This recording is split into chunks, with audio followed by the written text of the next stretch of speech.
ఎండలో మండితే కొబ్బరి బోండాం, ఒంట్లో కాస్త నలతగా ఉంటే కొబ్బరి బోండాం, జ్వరం వస్తే బోండాం, జలుబు చేస్తే బోండాం. సరదా కోసం కాదు, ఇదో సర్వరోగ నివారణ. అందుకే రేట్ ఎంత పెరిగినా కొబ్బరి బోండాలకున్న క్రేజ్ మాత్రం తగ్గదు. కానీ ఇక్కడే ఓ విషయం గుర్తుంచుకోవాలి. బోండాం తాగితే రోగాలు తగ్గుతాయన్నది పాత మ్యాటర్. కొత్త విషయం ఏంటంటే రోగాలు రావచ్చు కూడా. ఉండొచ్చు.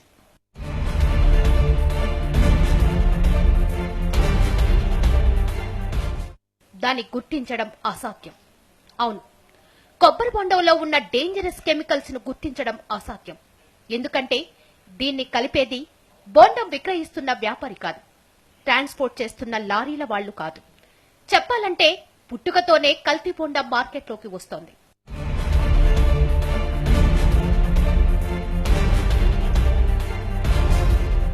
బోండంలో కొబ్బరి నీళ్లుండాలి గాని కెమికల్స్ ఎందుకుంటాయి అన్న అనుమానం రావచ్చు. కానీ అది సాధ్యమే. ఇదిగో ఇక్కడ చూడండి. ఇదే కొబ్బరి బొండాను డేంజరస్ గా మార్చే ప్రక్రియ.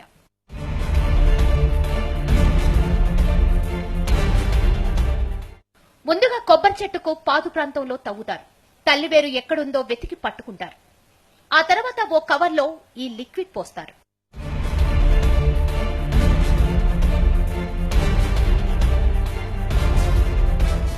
ఆ కవర్లో లిక్విడ్ కొబ్బరి చెట్టుతో బలవంతంగా తాగిస్తారు.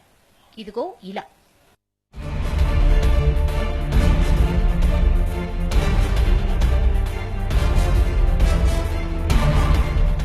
నేరుగా తల్లివేరుకు ఈ లిక్విడ్ ను అందించడం వల్ల ఆ కవర్ 2 రోజుల్లో ఖాళీ అవుతుంది. ఇంతకీ ఇదేంటో తెలుసా? మోనోక్రోటోపాస్.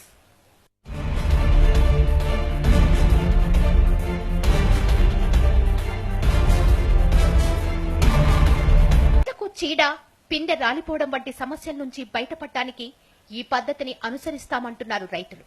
కానీ అసలు ఆ సీన్ వేరు.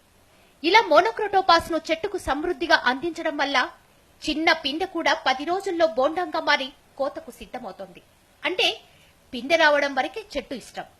ఆ తర్వాత అదెప్పుడు బోండం కావాలన్నది మాత్రం రైతుల ఇష్టం.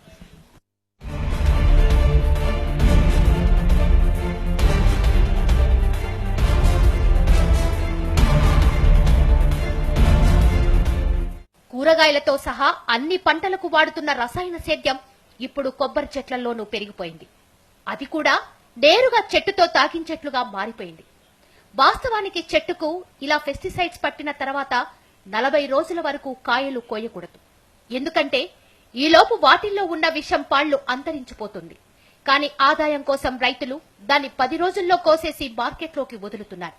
పంటల్లో ఉన్న ఈ కెమికల్ కల్తీ మన బొంట్లోకి చేరకుండా ఉండాలంటే అది 40 రోజులకు ముందు కోసిందో తర్వాత కోసిందో తెలుసుకొని తాగాలి. కానీ అది అసాధ్యం. అంటే మనం ఆరోగ్యం కోసం తాగుతున్న కొబ్బరి నీళ్లు కెమికల్స్ కూడా అయి ఉండొచ్చన్నమాట. ప్రత్యేకించి మోనోక్రోటోపాస్ భయంకరమైన విషం. దీని అవశేషం శరీరంలోకి వెళ్లినా హార్ట్, లివర్, కిడ్నీ సమస్యలు వస్తాయంటున్నారు వైద్యులు. మోనోక్రోటోపాస్ అంటే ఏంటి? అదొక పెస్టిసైడ్ అండి. దానివల్ల మనుషులకి, పక్షులకి అందరికీ ప్రమాదమే. అది మనకి హార్ట్ ని డ్యామేజ్ చేస్తుంది. It's a cardiotoxin. ఏంటంటే హార్ట్ టిష్యూస్ అందరినీ ఇది చంపేస్తుంది. సో దీనివల్ల చాలా ప్రమాదం. మనకు తెలీదు ఇది 40 రోజుల తర్వాత వచ్చిన బొండమా, ముందు వచ్చిన బొండమా. సో ఇది మనకు నివారించడానికి ఏ కొలతలు లేవు. సో బొండాలు అమ్ముతున్నారు, తాగేస్తున్నాము, వ్యాధి పడుతున్నాం. ఈ విషయం బయట ప్రపంచానికి పెద్దగా తెలియదు. కానీ స్థానిక వినియోగదారులకు మాత్రం మ్యాటర్ నిత్యం కళ్ల ముందే ఉంటుంది. అందుకే వాళ్లల్లోనూ బోండం అంటే భయం ఆవహిస్తోంది. ఇంతకు ముందు డాక్టర్లే స్వచ్ఛందంగా బొండాలు తాగమనేవారు.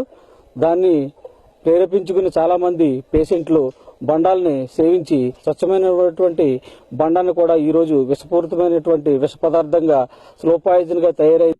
వాస్తవానికి రైతులు చెప్తున్న చీడపీడలు సోకకుండా ప్రత్యామ్నాయం కూడా ఉంది. అదే వేప నూనె. మోనోక్రోటోపాస్ ను ఎలా చెట్టుకు పట్టిస్తున్నారో వేప నూనెను కూడా అదే తరహాలో ఇవ్వడం వల్ల పరిష్కారం దొరుకుతోంది. కానీ రైతులు మాత్రం పెస్టిసైడ్స్ ని వాడుతూ ఆదాయం కోసం ప్రయత్నిస్తున్నారు.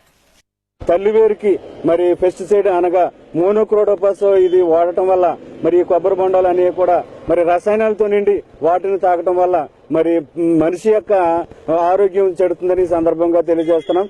ఎందుచేతనంటే కొబ్బరి బొండం అనేది తాగటం వల్ల మరి ఖచ్చితంగా మరి ఆరోగ్యం ఉంటుంది. అటువంటి బొండం మరి ఈ రోజు తాగుతుంటే అనారోగ్యానికి గురై మరి ఈ రీతిగా ఉంటుంది. విషతుల్యమైన రసాయనాల అవశేషాలు కూల్ డ్రింక్స్ లోనే కాదు, ప్రకృతి సిద్ధమైన కొబ్బరి బొండంలోనూ ఉండడం ఆశ్చర్యమే. అయినా ప్రమాదం కూడా. దీని వినియోగదారులు గుర్తించడం కష్టం. కేవలం రైతులు మాత్రమే అవగాహనతో సేంద్రియ సేద్యం చేస్తే ప్రజల ప్రాణాలకు భరోసా ఉంటుంది. లేదంటే ఉన్న రోగాలకు కొత్త రోగాలు తోడై ప్రాణాంతక పరిస్థితి దాపురిస్తోంది.